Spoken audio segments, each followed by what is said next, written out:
When should you reward your employees? It's a great question from Mark, and the question was awards and rewards. Awarding and rewarding employees, when should you do it and why should you do it? And it's like everything else, right? Everybody loves a gift. Everybody loves a present. Everybody loves to be rewarded and acknowledged for what they do. But there's been a lot of interesting studies about awards, and it's a never-ending debate, not just at an employee level, but at C-level. There's a lot of debate about who should get what and why. For example, if you listen to Warren Buffett, it used to be common practice in America to reward a CEO if he increased profits. And what the CEO started to do was just reduce expenses. They would just slash and burn expenses that would push up profits, but it wasn't good for the business. On the other hand, it's been found that the lower, the lower income level employee responds better to a monetary reward, right? So if you've got an hourly worker that's on a minimum wage, they're a lot more aware of getting a reward of physical cash, right? So let's say somebody's on $5,000 a month, and if they hit all of their KPIs, their key performance indicators, they can earn an extra $500. That's a lot more motivating for that person than, say, somebody who's on $20,000 or $30,000 a month, and they could earn an extra $1,000 or $2,000. Sometimes with those people, it's all about prestige. It's about giving them a reward by promoting them in title.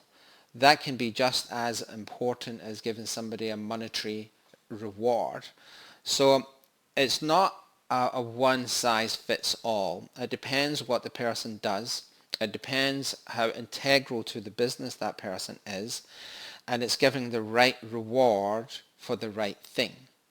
Now, if you've got let's imagine you've got a small team of 10 people, and that's a small business, and the vast majority of businesses that are small, that are over $1 million, are probably around about that 10 employee mark. Now, let's say that you've got somebody inside that team who's really behind it. They're driving it. In fact, if you took that key person from the team, that business would either fail or be severely diminished because of their removal.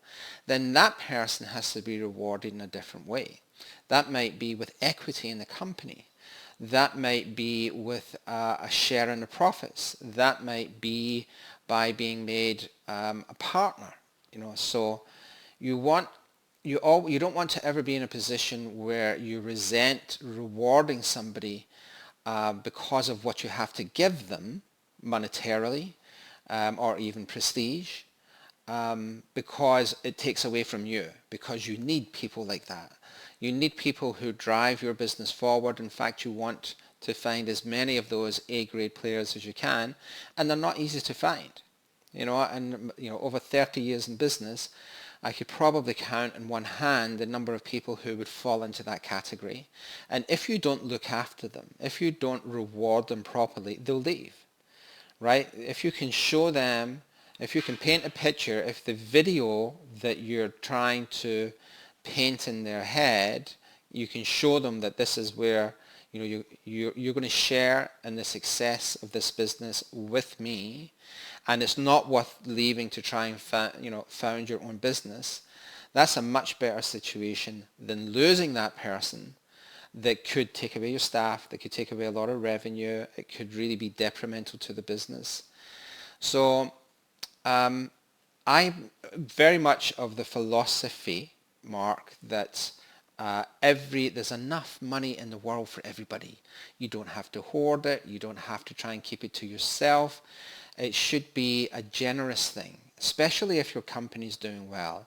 And I know that it can be hard when the company's not doing so well, when the budgets are tight. But if you're in a position where the company is doing well, spread it around. Make everybody happy. We used to work in a launch model. It's changed over the years, but we would work, everybody in the team would work very hard for a month or 2 months or 3 months, probably say 2 months on average.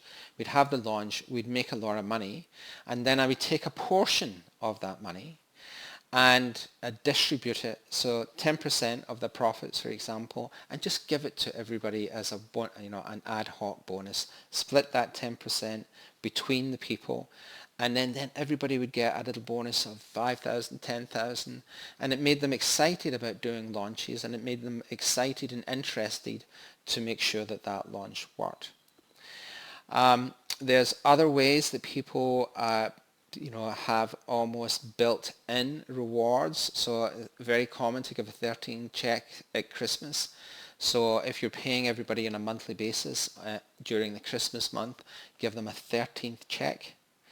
A form of reward can also be a number of days off. So you might say, for example, I'm closing the business over the Christmas period, and that's 7 days.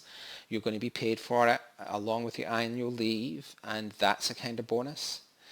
But I think as a leader, however you do it, you have to incentivize your people. People won't just wake up loving you and every thought in their head is like, I just love working with this person and I'm just going to dedicate my life to this person. You have to lead people, and your leadership, you have to give them ways of marking how successful they are. I hope that helps. If you get any questions, don't forget to like this post, subscribe, and give me some feedback. I love answering questions.